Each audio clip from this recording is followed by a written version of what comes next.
Parce que nous parlons de la diversité biologique ou de la biodiversité, vous savez que la forêt demeure un des habitats de la biodiversité à travers le monde. La République démocratique du Congo, avec ses immenses potentialités en ressources forestières, abrite donc une méga biodiversité exceptionnelle.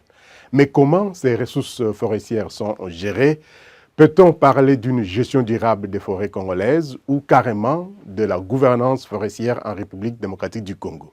C'est le sens qu'il faut donc donner à cet échange que nous avons eu avec Jean-Marie Bolika, un acteur de la société civile du secteur extractif de façon générale et particulièrement du secteur forestier qui milite pour l'amélioration de la gouvernance forestière en République démocratique du Congo. Les enjeux, les défis de la gouvernance forestière et ses retombées, et j'en passe. Cet expert forestier épingle la nécessité pour la République démocratique du Congo de mettre tout en œuvre pour que la gouvernance forestière profite réellement aux communautés locales et peuples autochtones qui en sont les premiers bénéficiaires et les protecteurs des forêts congolaises. Regardez. Quand on parle de gouvernance forestière, à quoi on veut faire allusion?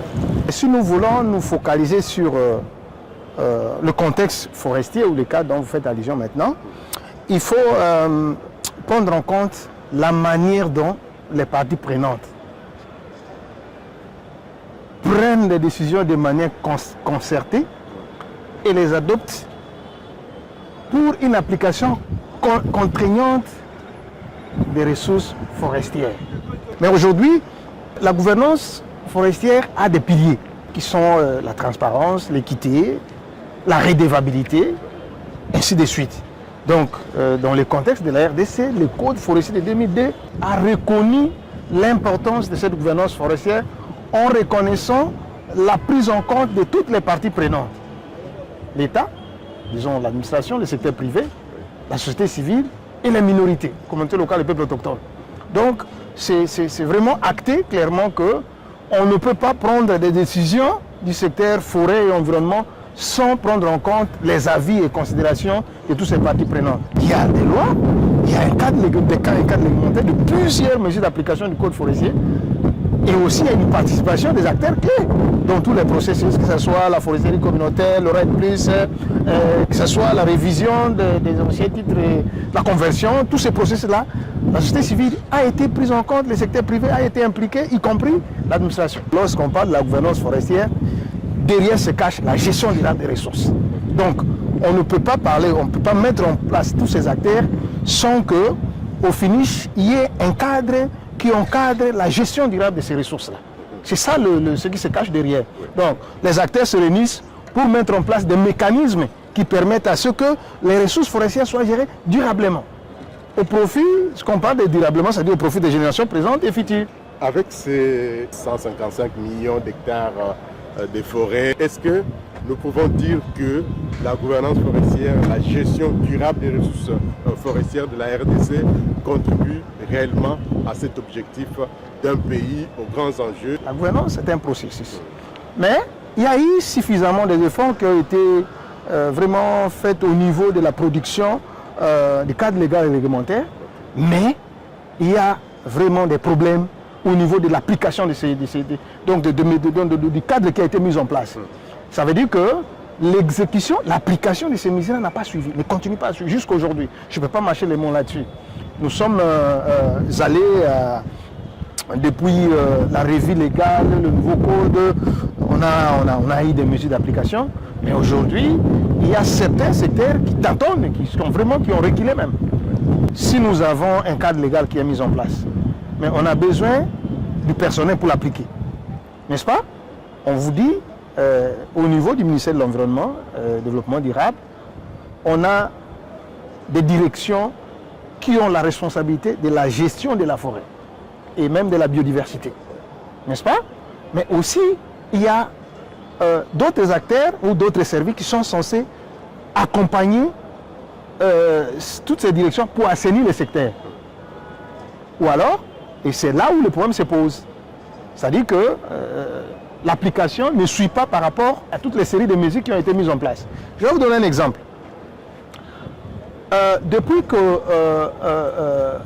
la réforme du secteur a eu lieu, nous sommes partis de plus d'une centaine de titres forestiers. Et avec le processus, on est arrivé à 81 titres. Et dans les 81 titres, à l'époque, il n'y avait qu'une cinquantaine qui fonctionnait. Dernièrement, il y a une autre révisitation des titres qui s'est faite. Je prends seulement l'exemple des forêts de production, c'est-à-dire l'exploitation forestière, vous voyez, les concessionnaires forestiers. Je prends l'exemple de Sodefort, qui a autour de 19 titres, n'est-ce pas? Si les 19 titres, Sodefort a converti 16 titres en concession de conservation, n'est-ce pas? Alors que lorsque les 19 titres étaient opérationnels, il y avait combien de personnes qui étaient employées comme agents du secteur et que l'État levait des impôts et taxes derrière eux et qui constituaient comme un levier de lutte contre la pauvreté dans les endroits où ces concessions étaient opérationnelles. Aujourd'hui, il n'y a que 3 concessions forestières qui fonctionnent, n'est-ce pas? Et si vous faites un calcul simple, de 2016 à 2021, la moyenne en termes de production du bois, surtout de 285 000 mètres cubes, c'est la moyenne annuelle. Alors, ce secteur-là en soi n'est pas un secteur productif. Parce qu'il faut regarder la contribution de ce secteur-là dans la création de richesses pour s'assurer réellement que ça devient un secteur important. Donc, ça veut dire que l'accompagnement que nous avons fait dans ce secteur-là, jusque-là, a failli parce que l'objectif de la réforme était de faire en sorte que l'État ait suffisamment de ressources pour lutter contre la pauvreté. Et donc aujourd'hui, ça n'a pas avancé. Nous allons dans les conditions de conservation, c'est bien, parce que nous allons capter, ça sera des puits carbone, nous allons capter des revenus, mais ce n'est pas aujourd'hui. Il y a des populations qui attendent que ces concessions-là produisent pour que nous puissions, pour qu'ils puissent tirer des bénéfices. Mais les retombées du marché carbone pour les 16 concessions, je cite cet exemple-là de Sodefort, ce n'est pas aujourd'hui. Alors que si c'était la production qui était accompagnée dans le cadre de l'aménagement forestier, les communautés allaient tirer des bénéfices à travers le coût social et l'État allait tirer des impôts et taxes. Voilà. Alors, effectivement, lutte contre la pauvreté, M. Jean-Marie, mais aussi lutte contre le changement climatique. Est-ce qu'aujourd'hui, il faut garder un arbre debout ou il faut le couper pour le vendre parce qu'il faut lutter contre la pauvreté? Quelle est la marge de manœuvre là? La marge de manœuvre, c'est quoi? Dans une concession forestière aménagée, on ne parle pas de coupe, on parle de prélèvement. Parce que dans une concession, on fait la rotation.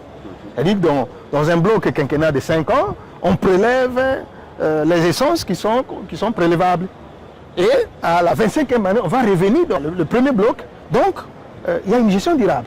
Donc, le problème ne se pose pas. Mais les efforts de l'autre côté pour maintenir la forêt intacte, pour qu'elle soit, pour qu'elle puisse produire, et soit des puits carbone pour produire, pour qu'on aille vers le marché carbone, ce n'est pas une mauvaise chose. Mais on ne peut pas, la séquestration du carbone ne peut pas empêcher l'exploitation forestière. Ça ne peut pas se faire. Les deux peuvent aller de pair. Les deux peuvent aller de pair s'il y a un accompagnement. Si l'État congolais, avec les différents services, accompagne le secteur, on doit continuer. D'ailleurs, on ne peut pas interdire un pays comme le nôtre où les besoins en termes de construction sont importantes aujourd'hui, qu'on va les empêcher à ce qu'on ne puisse pas couper les bois. Non, mais on parle de prélèvement. Lorsqu'on parle de prélèvement, nous sommes dans une approche de gestion durable. Les fonds doivent venir parce qu'on doit avoir suffisamment de fonds parce que nous conservons notre forêt, n'est-ce pas? Et on doit les rémunérer. Mais peut-être le problème, c'est le discours que nous prononçons dans le cadre de cette forêt-là. Il faut les recadrer. Donc, dans l'architecture financière internationale aujourd'hui, en matière de climat ou de marché carbone, pour gagner des millions, on doit pratiquer l'approche de l'additionnalité. C'est-à-dire que vous devez démontrer que tel espace, telle superficie de forêt, si moi je n'ai pas pu, si je n'avais pas fourni des efforts, elle allait disparaître. Et comme elle n'a pas disparu parce que moi j'ai fourni autant d'efforts, j'ai empêché, j'ai diminué la pression anthropique sur cette zone-là, c'est ce qu'on rémunère. Donc, même notre argument par rapport au pays solution, nous devons revoir. Peut-être que c'est un argument de plaidoyer, mais l'architecture internationale ne prévoit pas que vous avez 150 millions d'hectares de forêt, on vient vous verser l'argent comme ça. Non, ça n'existe pas. Donc c'est le principe d'additionnalité qui permet à ce que nous puissions présenter les efforts que nous avons consentis pour produire ces forêts-là, qu'on rémunère.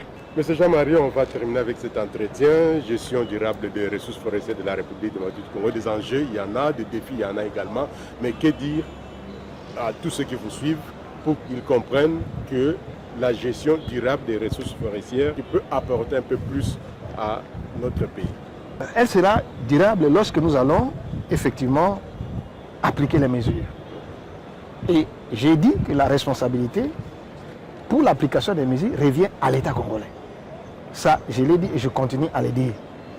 Maintenant, est-ce que cette gestion durable va profiter à la population? Elle va profiter lorsque les mesures seront appliquées.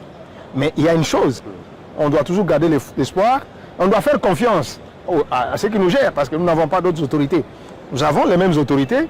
Si nous avons des problèmes, nous allons vers eux, nous dénonçons, nous allons vers eux, mais nous devons garder l'espoir que les choses iront un jour. Et les ressources forestières de la RDC sera durablement au profit des générations présentes et futures. Votre credo dans la gestion de nos ressources naturelles de façon générale et forestières en partie? Le credo, c'est que les ressources soient gérées durablement pour que la lutte contre la pauvreté, pour permettre à ce que les revenus ici des ressources naturelles puissent profiter à la lutte contre la pauvreté, au développement des populations.